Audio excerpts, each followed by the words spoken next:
मेरी पढ़ाई अच्छी चल रही है।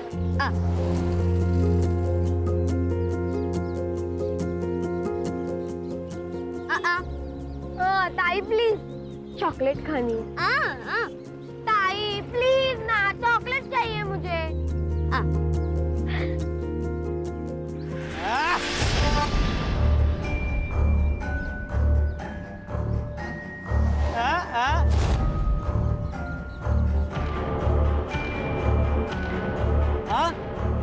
सुन भी सकती, दोस्ती करेगी, दोस्ती। चल चल चल चल चल तुम, मेरे ताई को छोड़ो, जाओ इधर से।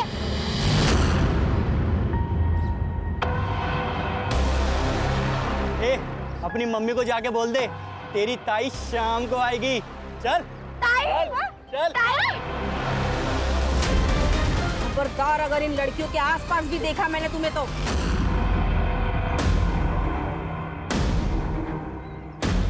तुम सबकी पुलिस में कंप्लेंट कर दूंगी। चलो निकलो यहाँ से। ताई, वो लड़के साइनी का मजाक उड़ा रहे थे। हाँ तो मैं क्या करूं? तुम्हें पता है हमारी जिंदगी ना बहुत अच्छी हो सकती थी अगर ये मनहूस हमारी जिंदगी में ना होती।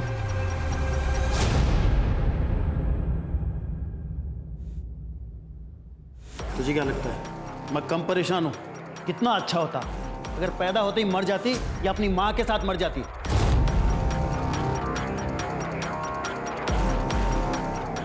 आप लोग साइली के सामने ऐसी बातें कैसे कर सकते हो?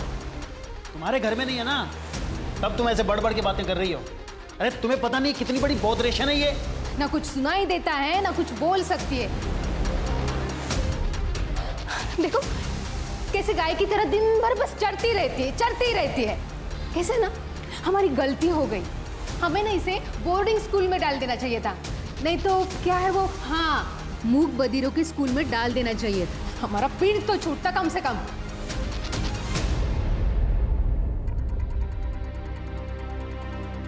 आप लोग ऐसी बातें कैसे कर सकते हो? आप जानते हो वो एक स्पेशल चाइल्ड है। अरे बिना परिवार के परेशान हो जाएगी वो लड़की। उसे प्यार, केयर, एक्स्ट्रा अटेंशन की जरूरत है। तो ये सब मिल जाएगा ना वहाँ पे बोर्डिंग स्कूल में। इसमें इतना हल्ला करने की क्या जरूरत है? तो जा एक गिलास पानी ले गया और चाय भी बनाना।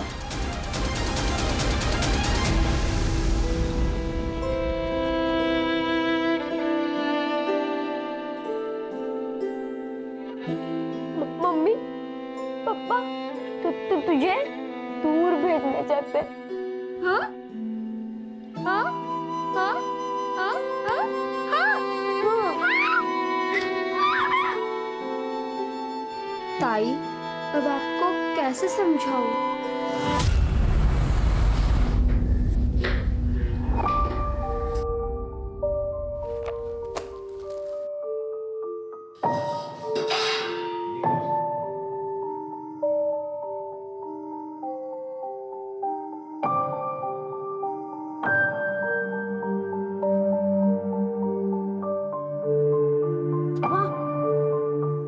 इतनी गरम खिचड़ी कैसे खाएंगे?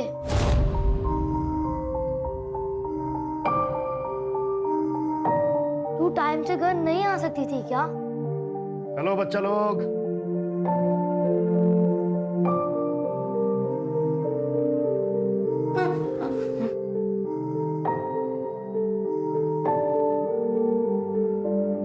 रोहिणी 3-4 घरों में झाड़ू, पोछा, कुटके का काम करती है ताकि उन पैसों से तुम्हें खिला पिला सके और स्कूल भेज सके। तो तुम्हें उसकी कदर करनी चाहिए, शिकायत नहीं।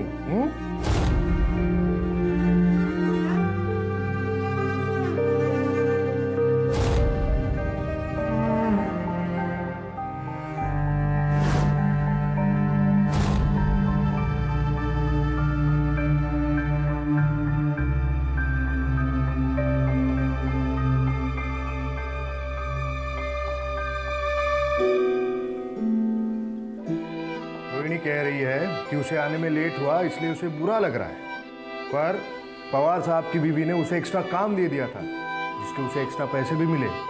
और उसी पैसों से वो अपने भाइयों के लिए नए कपड़े भी खरीदेगी। यस।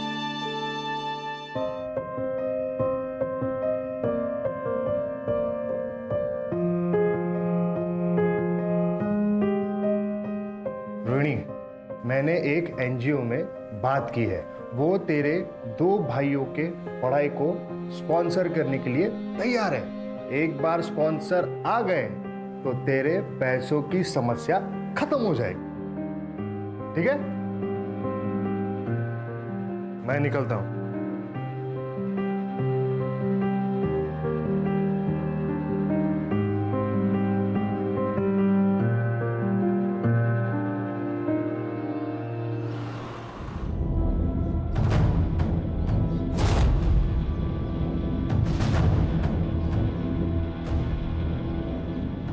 नमस्कार वहिनी. अरे कसे हो? शिवाजी भाऊ या ना. कसे आहात? मी मस्त.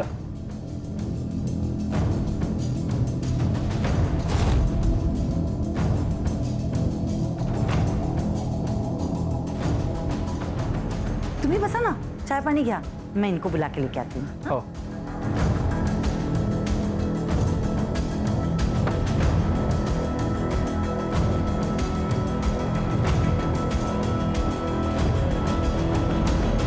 चिमाजी भाऊ कसे आहेत? मी ठीक. बस. देख संतोष, तू मेरा दोस्त है, इसी नाते मैंने तेरे दोस्त की मदद की, पर तब से वो गायब है, मेरा फोन भी नहीं उठा रहा है वो. देख तू उसे बोल दे कि ठीक से बर्ताव करे, वरना हिसाब चुकाना मुझे अच्छे से आता है, समझा? अरे नहीं नहीं, आप ऐसा कुछ नहीं करेंगे.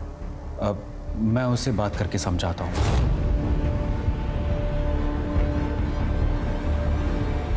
पवार साहब आ गए. नमस्ते. नमस्कार पवार साहब. नमस्कार नमस्कार. चले.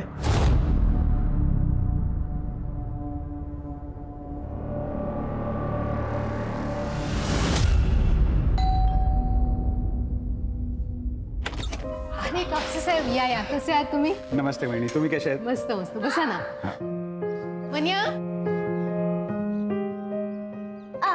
ए चल.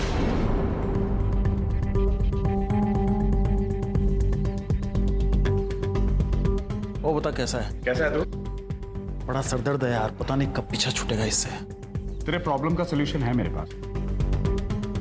जरा बाहर आ. आता हूँ.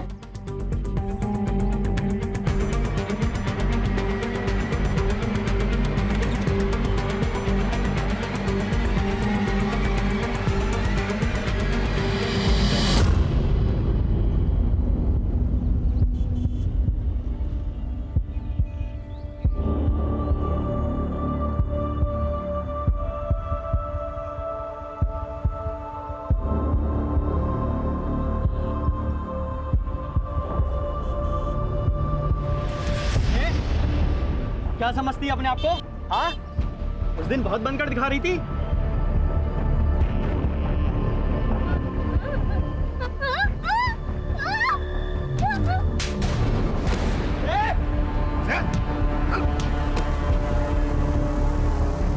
शर्म नहीं आई तुम लोगों को ऐसी घटिया हरकत करते हुए? और आप लोग भी क्या क्या खड़े खड़े तमाशा देख रहे? तुम देखो, चलो मैं तुम्हें घर छोड़ देता हूँ.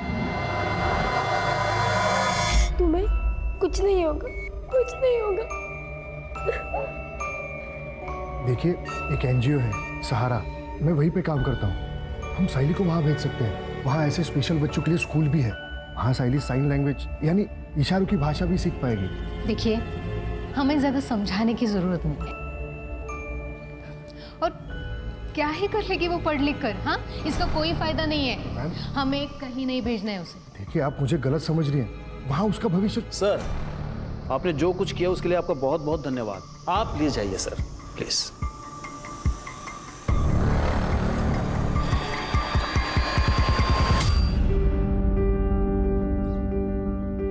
ताई, आज हमारे लिए क्या लेकर आओगी? पवार मैडम तीर्थ यात्रा पे गई है. जब वो वापस आएगी तब ताई को काम का एक्स्ट्रा पैसा मिलेगा, तभी ताई हमारे लिए कुछ खरीद पाएगी. वाह, कैंडी!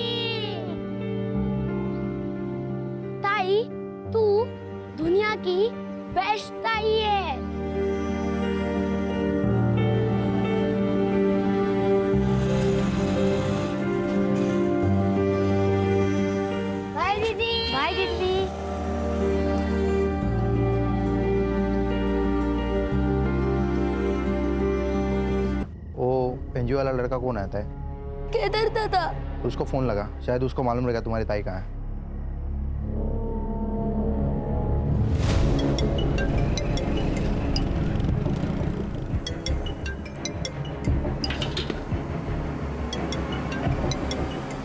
हेलो हेलो केदार दादा, ताई काम से अब तक नहीं आई है, हमें बहुत डर लग रहा है। और मैं तो अभी पुणे के बाहर हूँ। अच्छा रुको, मैं जल्द से जल्द वहाँ आता हूँ, ठीक है? ठीक है। ये दोनों रोहिणी के भाई हैं और ये रोहिणी सुन बोल नहीं सकती है। जी लेकिन तब तक इन दोनों का क्या, इनकी देखभाल कौन करेगा? सर, मैं ही इन्हें एनजीओ के ऑफिस में लाया था, मैं ही देखभाल करूंगा सर इनकी। ठीक है, आप लोग टेंशन मत लो, हम आपकी बहन को जल्दी से जल्दी ढूंढ देंगे, ठीक है? ये रोहिणी जहाँ जहाँ काम करती थी उन सभी घरों में जाके पता करो, और जहाँ रहती थी वहाँ भी जाके पता करो। Okay sir. Yes sir. Rohini कल काम पे आई नहीं थे साहब। और ये पवार साहब? पवार साहब तो कुछ दिनों पहले कैंपेन चले गए, और मृदुला मैडम 2 दिन पहले ही वैष्णो देवी गई। उन लोगों ने सब रोहिणी को कॉल किया था। रोहिणी का भाई उसके लिए फ़ोन पे बात करता था, लेकिन रोहिणी के भाई ने भी फ़ोन नहीं उठाया साहब। रोहिणी बहुत मेहनती लड़की थी, काम भी बहुत अच्छा करती थी और अपने भाइयों से बहुत ज़्यादा प्यार भी करती। एक माँ की तरह संभाला उसने अपने भाइयों को।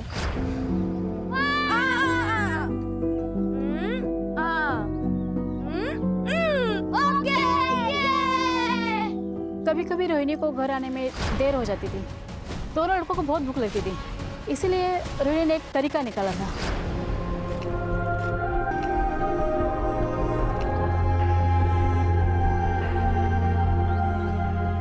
मतलब ये रोहिणी हर तरीके से परफेक्ट है, फिर भी कोई बॉयफ्रेंड या और कोई बात? नहीं, ऐसा कुछ नहीं था, लेकिन मुझे कभी कभी ऐसा लगता था कि रोहिणी और उस एनजीओ वाले लड़के केदार के बीच में कुछ तो चल रहा है। वो दोनों एक दूसरे को ऐसे देखते थे जैसे उन दोनों में प्यार हो। लेकिन किसी ने भी श्योरिटी के साथ ये नहीं कहा है कि केदार उसका बॉयफ्रेंड है, राइट? सर फिर भी हमने केदार को क्वेश्चनिंग के लिए बुलाया है। वो सीसीटीवी का क्या हुआ? सर बस्ती या उसके आसपास तो कोई सीसीटीवी नहीं है, लेकिन हाँ सर, बस्ती के बाहर एक मेडिकल शॉप है, वहाँ का फुटेज मिला है। ये देखिए सर, ये देखिए, ये देखिए सर, ये रोहिणी का रोज का रूट है। इसी रास्ते से वो हर रोज काम पर जाती है। सर हम पवार के घर पे भी गए थे, उसके वॉचमैन से पूछताछ की, सीसीटीवी भी चेक किया, लेकिन रोहिणी उस दिन उसके घर नहीं पहुंची थी। इस केस में सबसे बड़ा प्रॉब्लम यह है कि रोहिणी सुन बोल नहीं सकती है, न ही वो मोबाइल इस्तेमाल करती है जिससे उसकी लोकेशन या उसके बारे में पता चल सके। इनफैक्ट चैट का तो सवाल ही नहीं पैदा होता। इस केस को पुराने तरीके से सॉल्व करना पड़ेगा। पर साइली तुम्हारा अपना खून है। तो क्या हुआ? गंदा खून है, मुझे नहीं चाहिए ये अपने घर में। मुझे लड़का चाहिए, और नंदिनी को भी। प्रॉब्लम तुझ में है, साइली में नहीं। मतलब क्या है तुम्हारा? तुम्हारी पहली बीवी सुधा, जिसने साइली को जन्म दिया, और ये तेरी दूसरी बीवी नंदिनी, इसने भी एक बेटी को जन्म दिया, अदिति को। तो फिर तू सिर्फ साइली के बारे में क्यों बात कर रहा है? क्योंकि बोझ है हमारे ऊपर, गले में फंसी हड्डी है जिसे हम निकल नहीं सकते, इतने खर्चे हैं हमारे। और एक बात बताइए, ऐसी लड़की से शादी कौन करेगा? सही बात है। तुम दोनों को समझ रही हूँ, पर मैं तुम दोनों को वार्निंग दे रही हूँ। अगर साइली के साथ तुम दोनों ने कुछ भी गलत किया ना, तो मैं पुलिस में तुम्हारी कंप्लेंट करूंगी।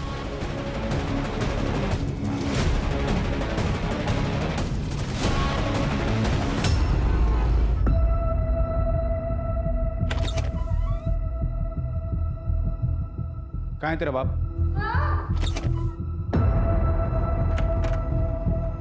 मैं तुझे अभी भी बोल रहा हूँ, तेरी सारी मुसीबतों से छुटकारा पा ले, वरना तेरे को बहुत बड़ी प्रॉब्लम हो जाएगी।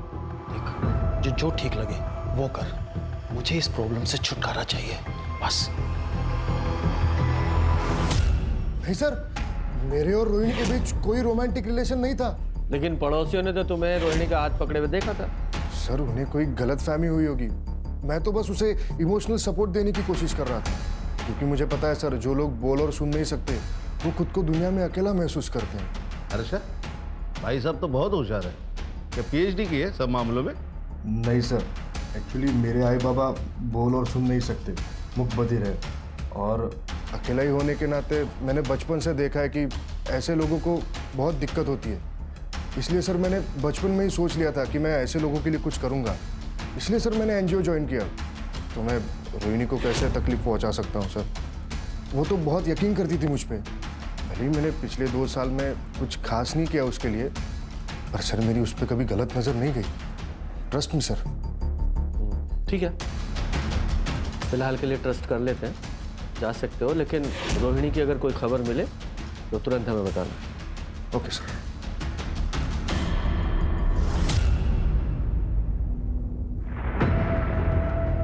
ये रोहिणी जा कहाँ सकती है? अभी तक एक भी क्लू हाथ नहीं लगा है।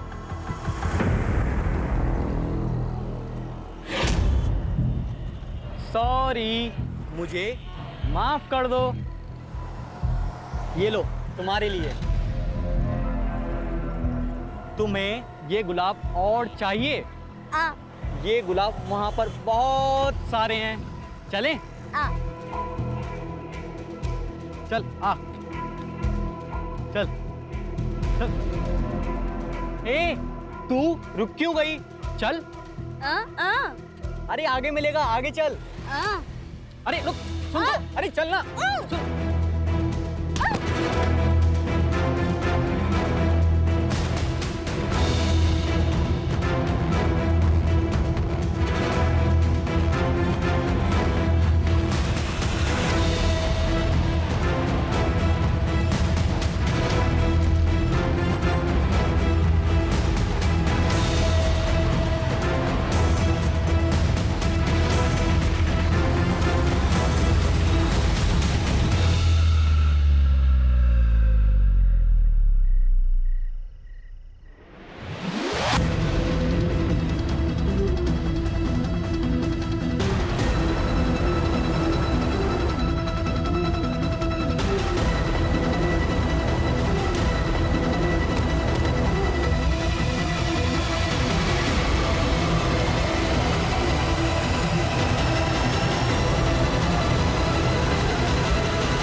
लगता है निकल गई हाथ से।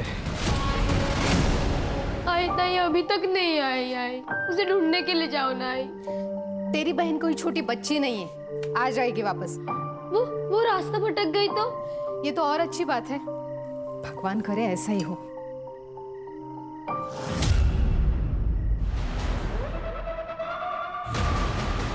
नहीं मिली। एक काम करते हैं, पुलिस के पास चलते हैं। नहीं, ये तो हमारे लिए अच्छा है ना, हम बस चुप रहेंगे। अदिति अगर पूछेगी तो उसे क्या जवाब देगा? आप उसकी चिंता मत कीजिए, मैं अदिति को संभालूंगी।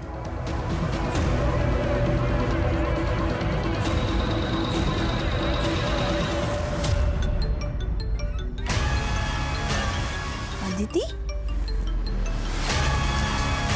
हाँ अदिति बेटा। क्या आज दोपहर से ताई घर नहीं आई है और आई बाबा भी पुलिस के पास नहीं जा रहे? प्लीज अच्छा ताई को ढूंढ दो।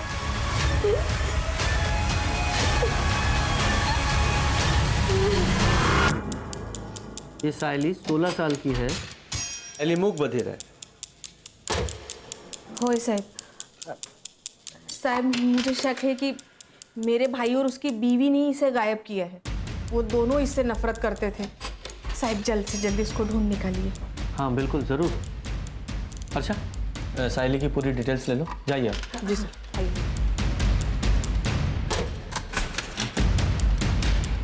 सर, कहीं ये केस रोहिणी से कनेक्टेड तो नहीं है? क्योंकि दोनों लड़के अमुक बधिर हैं और दोनों का एज ग्रुप सेम है। हाँ, लेकिन अभी ये अनुमान लगाना ठीक नहीं होगा। पहले चल के साइली के माँ बाप से मिलते हैं। ओके।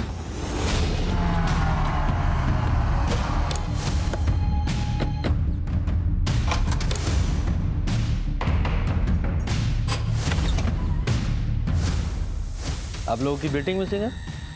हाँ सर, वो कल शाम से घर नहीं आई है। उसे ढूंढ दो। वो बहुत बोली, बोल और सुन नहीं सकती। आदिति बेटा चल, तू अंदर चल, हम लोग बात कर रहे हैं ना। के शांत होइए। अब बेटा इधर आ।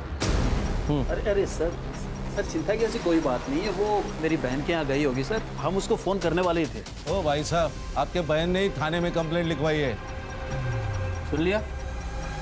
अब सीधे सीधे बताइए, पूरी बात क्या है, वरना सीधे पुलिस स्टेशन में ले जाके बंद कर दूंगा।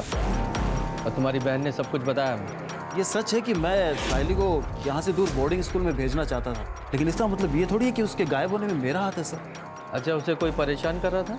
हाँ, वो लड़का है ना मंदार। अपनी मम्मी को जाके बोल दे तेरी ताई शाम को आएगी। चल ताई, चल। ताई को आते ने एक बार मदद की थी और एक बार केदार दादा ने भी। ये केदार एनजीओ में काम करता है वही ना? ताई को तो उसने ऐसे ही बताया था कि वो एनजीओ में काम करता है। ठीक है बेटा, आपकी दीदी को हम जल्दी ढूंढ देंगे, हैं? बच्ची का ख्याल रखना। खान, ये साइली के माँ बाप की कुंडली निकालो और खासकर इस मनिया की, और ये मंदार, उसकी भी इंफॉर्मेशन निकालो। Okay sir. सुधा तो देवी थी देवी, साइली उसी के ऊपर गई है। बहुत ही प्यारी और हंसमुख बच्ची है। सर मन्या कोई सीधा साधा या शरीफ आदमी नहीं था, धंधे में नुकसान करा के बैठा था और लोगों से कर्जे भी ले रखे थे। मुझे तो अदिति और साइली की बॉन्डिंग देख के बहुत जलन होती थी। ऐसा लगता था मेरी भी कोई बहन होनी चाहिए। इतना प्यार था वो दोनों में। कल रात को मैंने साइली को एक लड़के के साथ जाते हुए देखा, मंदार नाम है उसका। तो मंदार का फोन बंद आ रहा है? हाँ सर, और ये मंदार उसके घर पर भी नहीं। उसके पेरेंट्स ने कहा 1 हफ्ते से गायब है। 1 हफ्ते से लड़का गायब है और माँ बाप को चिंता ही नहीं है कि कहाँ चला गया। सर उसके पेरेंट्स ने कहा कि उनका लड़का आवारा है, दोस्तों के साथ कई दिनों तक गायब रहता है। सर मैं एनजीओ गई थी रोहिणी के भाइयों के बारे में पता करने, तो ये एनजीओ तो 2 दिन पहले ही बंद हो चुका है और दोनों भाई भी गायब है और ये केदार वो भी गायब है। इस केस में हमारे पास 2 सस्पेक्ट हैं और दोनों ही मिसिंग हैं। सर जंगल में एक डेड बॉडी मिली है।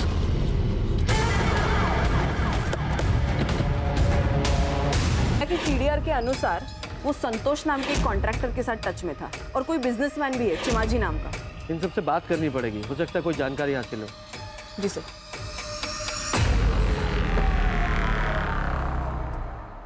सर मन्या का अच्छा दोस्त होने के नाते जब मन्या को नुकसान हुआ तो मैंने उसे मदद की थी। चीमा जी से मैंने उसे 25 लाख रुपए दिलवाए थे। गलती हुई जो मैंने उसे लोन दिया, इंटरेस्ट तो मिला नहीं, उल्टा मेरा पैसा लटक गया। सर मैंने गारंटी ली थी, मैं बहुत प्रेशर में आ गया था, इसलिए मैं बार बार उसे कॉल करता था और मिलता था और उसे बोलता था पैसे दे दे पैसे दे दे। यार मैं चीमा जी को क्या जवाब दूँ? अब मैं अपने एसेट्स बेच के तो तेरी लोन पे नहीं कर सकता ना।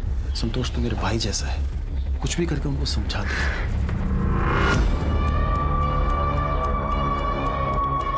खान, इन लोगों के पास मोटिव तो है साइली को उठाने का, ताकि मनिया पैसे वापस कर सके। नजर रखना इन दोनों पे। सर ये केदार का फोन अभी अभी स्विच ऑन हुआ है हाईवे के पास। चलो। ये मोबाइल कहाँ से मिला? सब रास्ते में गिरा हुआ था, मैंने उठा लिया। चलो दिखाओ वो जगह। सब यहाँ मिला हुआ था।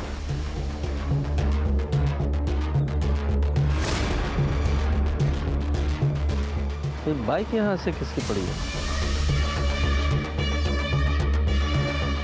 सर ये देखिए, यहाँ खून गिरा है। कर ले, इस ब्लड का सैंपल लो और लैब में भेजो। सर। हाँ, इस बाइक की डिटेल निकालो। सर आरटीओ से इंफॉर्मेशन मिली है कि बाइक केदार की है। और जिस तरीके से केदार की बाइक हमें रोड के किनारे पड़ी मिली, ऐसा लगता है कि जब वो साइली या रोहिणी जिस किसी के साथ भी भाग रहा था उसका एक्सीडेंट हो गया। हमें रोहिणी की बॉडी भी वहीं मिली जहाँ ये केदार की बाइक मिली थी। और ये भी हो सकता है कि साइली के गायब होने में भी केदार का हाथ हो। ये मंदार का क्या हुआ? नहीं सर, अभी भी ढूंढ रहे उसे। सर एक और बात, नंदिनी की सीडीआर से एक बात पता चली है कि नंदिनी संतोष के साथ टच में थी। इनफैक्ट सर कुछ महीनों से उसकी लोकेशन भी संतोष के घर के आसपास थी।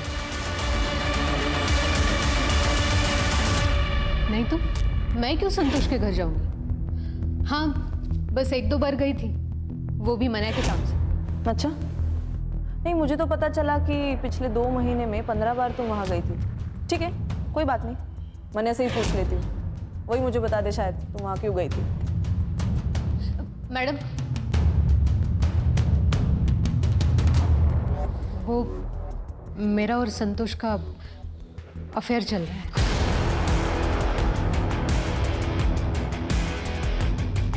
मन्या और मैं हमेशा से एक बेटा चाहते थे। इनके खानदान में कभी कभार ही बेटे होते। मन्या के बड़े भाई जो औरंगाबाद में रहते हैं, उनकी भी 3 लड़कियां हैं, लेकिन संतोष के 2 बेटे, जो बोर्डिंग स्कूल में पढ़ता है, और उसका बड़ा भाई, उसे भी 2 बेटे हैं। मैं मना को बेटे का गिफ्ट देना चाहती थी, बस इसके लिए मैंने संतोष के साथ अफेयर शुरू किया। इसके अलावा मुझे संतोष से कोई लेना देना नहीं। विचित्र बात है ना कि पति को लड़का गिफ्ट करना है तो पति के दोस्त के साथ ही अफेयर कर डाला। वाह, कमाल है। सर नेक्स्ट लेवल की पतिव्रता है। ये डेली सोप के सीरियल के लिए नया सब्जेक्ट मिल गया। सर रोहिणी की पीएम रिपोर्ट। रोहिणी की मौत हुई है 19 नवंबर को रात को 10 से 12 बजे के बीच, और रीजन ऑफ डेथ है मल्टीपल स्टैब वुंड। रोहिणी 2 हफ्ते प्रेग्नेंट थी, तो ये प्रेगनेंसी तो नहीं उसकी मौत का कारण? पॉसिबल है। सर केदार के बारे में इंफॉर्मेशन मिली, वो सिटी हॉस्पिटल में एडमिट है। पिछले हफ्ते उसका एक्सीडेंट हुआ था, फ्रैक्चर भी है। और एक बात सर, ये बाइक के पास जो ब्लड सेन मिले थे वो केदार के। एनजीओ तो बंद हो गया है सर, क्योंकि वहाँ की लीज खत्म हो गई थी और ओनर ने उसे रिन्यू करने से मना कर दिया था, क्योंकि किसी बिल्डर से उसे उस जमीन के लिए अच्छे ऑफर मिल रहे थे। इसलिए रातों रात सर एनजीओ बंद कर दिया गया। रोहिणी के दोनों भाई कहाँ हैं? सर एनजीओ को टेम्पररी बेसिस पे पुणे शिफ्ट कर दिया गया है। तुषार और तन्मय सर दोनों वहीं पे हैं। मैं पुणे जा ही रहा था कि हाईवे पे मेरा एक्सीडेंट हो गया। भला उन लोगों का जो मुझे हॉस्पिटल लेके आए।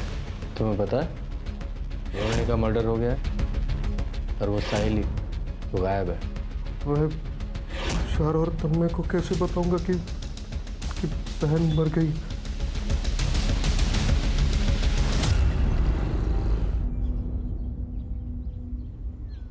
आलिस, कैसा रहा सफर? बहुत अच्छा। रोहिणी कहाँ है? आज आई नहीं क्या? रोहिणी तो तब से काम पे नहीं आ रही है जब से तुम वैष्णो देवी गई हो। और अब तो पुलिस की उसकी लाश भी मिली है। क्या? पुलिस ने बताया कि रोहिणी का रेप और मर्डर हुआ है। ये तो बहुत बुरा हुआ अविनाश।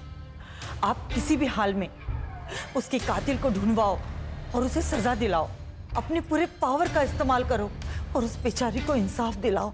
पुलिस जांच कर रही है, एक बार उसे पकड़ ले, फिर मैं पूरी कोशिश करूंगा उसे जल्द से जल्द सजा दिलाने की। सर केदार सच बोल रहा था।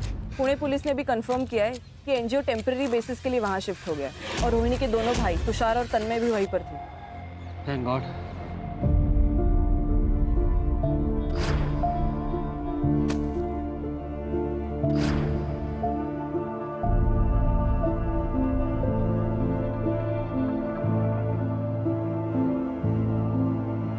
ताई, कहाँ हो तुम ताई? जल्दी वापस आओ ना। सर ये मंदार का फोन मार्केट में बंद हुआ था। ये मंदार के फोन में 2 सिम कार्ड थे, जिसमें से एक सिम कार्ड हमें उसके घर से मिला था।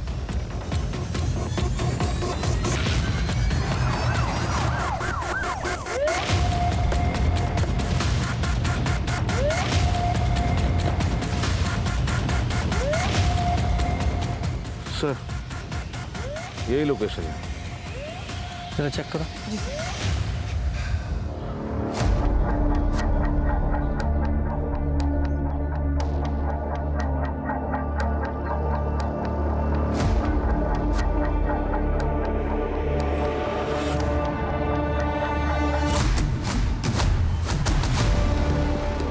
सर इयरिंग है और इस पर ब्लड के ट्रेसेस है सर। कलेक्ट करो और लैब में भिजवाओ। जी सर। खान, ये ईयरिंग्स पे लगे ब्लड को रोहिणी और साइली दोनों के ब्लड से मैच कराओ, और लैब में भेजने से पहले इस साइली के पेरेंट्स को भी दिखाना। Okay sir. और चेक करो आसपास कोई सीसीटीवी है क्या, अगर है तो उसकी फुटेज निकलवाओ। Okay sir.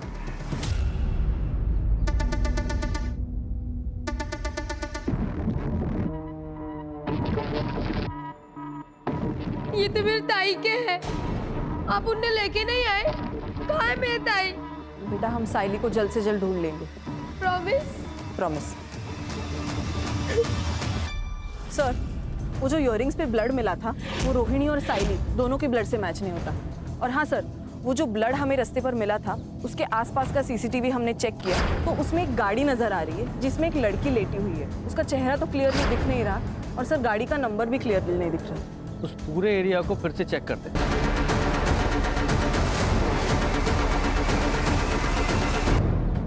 ताला बंद है। सड़े ताला तोड़ो।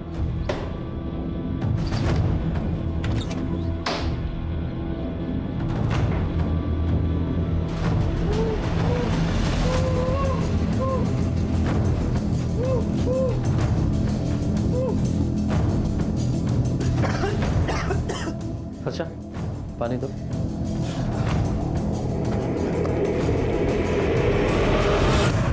तुझे यहाँ किसने बांध के रखा है?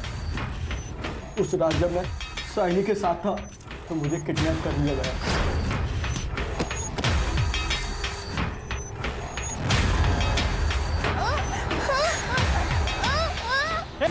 आँख खोली तो मैं यहाँ था। मुझे नहीं पता कि मैं कितने दिनों से यहाँ पर हूँ। 1 हफ्ता हो गया तुझे। जब तूने साहिली पे हमला किया था तब से गायब है तू, और तेरी वजह से वो मिसिंग है। मैं तो बस साहिनी का फायदा उठाना चाहता था। उसकी वजह से मुझे आरती और केदार ने थप्पड़ मारा, लेकिन सच में मुझे नहीं पता कि साहिली कहाँ है। तुझे उस कार का नंबर याद है? नहीं, अंधेरे की वजह से मैं ज़्यादा देख नहीं पाया। सर कुछ हाथ नहीं लगा और कोई खबरबात भी नहीं। सर हमने पूरी तरह ट्राई की कि ये जानने के लिए कि वो गैराज किसका है, लेकिन कुछ नहीं सर। और वो एरिया भी पूरी तरह छान लिया, साहिल का भी कुछ पता नहीं। हाँ क्या सर?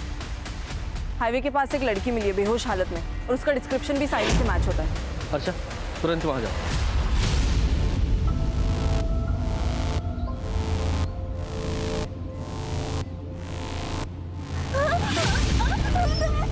बेटा डरो मत, हम पुलिस है। क्या हुआ तुम्हारे साथ बताओ।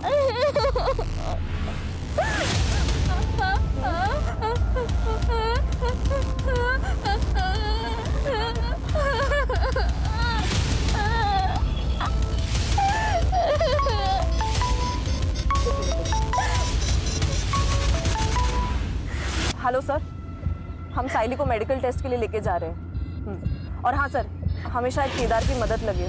ये क्या कह रही है कुछ समझ नहीं आ रहा सर। यस सर, साइली की मेडिकल रिपोर्ट से तो ये बात क्लियर है कि उसके साथ मल्टीपल रेप्स हुए हैं। केदार। हाँ सर। सवाल पूछो जरा। Yes sir.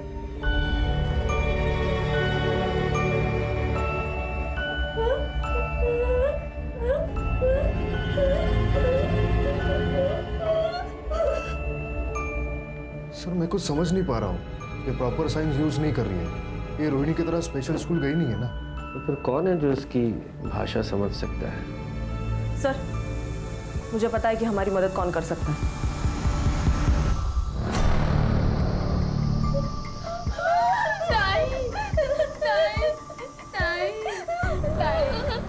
अदिति देखो बेटा, तुम हमारी मदद करोगी? तुम्हारी ताई क्या कहना चाह रही है हमें बताओगी प्लीज? ताकि हम उसके असली गुनहगारों को पकड़ सके। पूछो उसे क्या हुआ था। क्या हुआ था? ताई कह रही है कि वो एक छोटी सी गंदी सी जगह पे थी। वहाँ बहुत अंधेरा था और एक चारपाई थी और वहाँ 3 आदमी थे। बाद में क्या हुआ, वो 3 आदमी ताई के साथ बहुत गंदा काम करते थे और कल उस चौथे आदमी ने ताई को छोड़ दिया और कहा भाग जाओ। ताई भागी भागी बहुत भागी और भागते भागते बेहोश हो गई। बेटा जरा अपनी ताई से पूछो कि उस चौथे आदमी का चेहरा याद है क्या? उसका स्केच बनवा सकती है? तुम उस चौथे आदमी का स्केच बनवा सकती हो?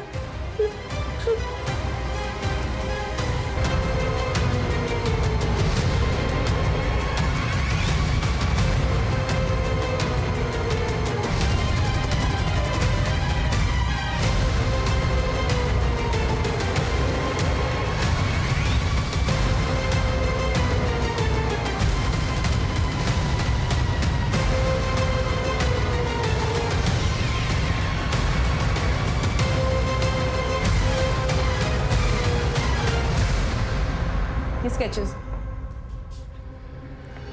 ये संतोष कापसे, चिमाजी गांवकर, अविनाश पवार और ये चौथा आदमी सर।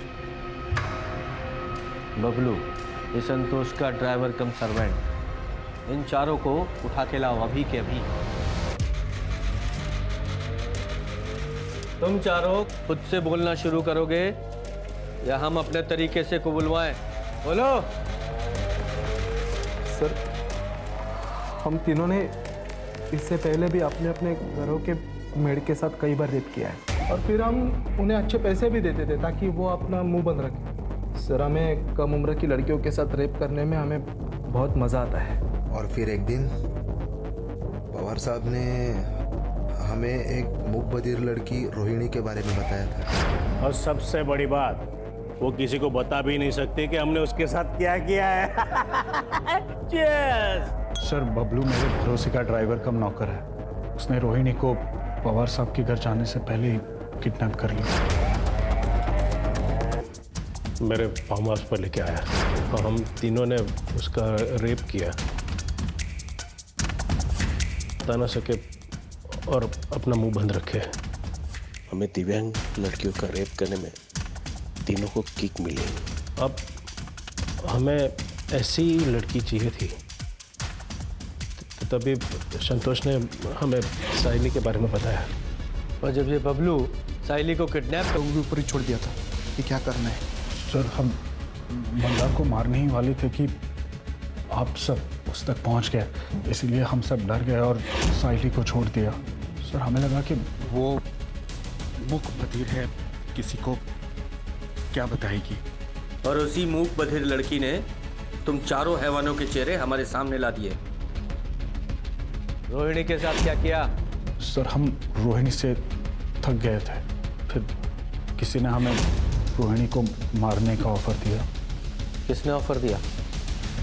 हाँ, मैंने ही अपने ड्राइवर की मदद से रोहिणी को मारने का ऑफर दिया था, क्योंकि मुझे मूक बधिर लड़कियों से सख्त नफरत है। उस रात जब बबलू रोहिणी को लेके निकला, तब मैं भी अपने ड्राइवर एकनाथ के साथ शहर के बाहर उसका इंतजार कर रही थी।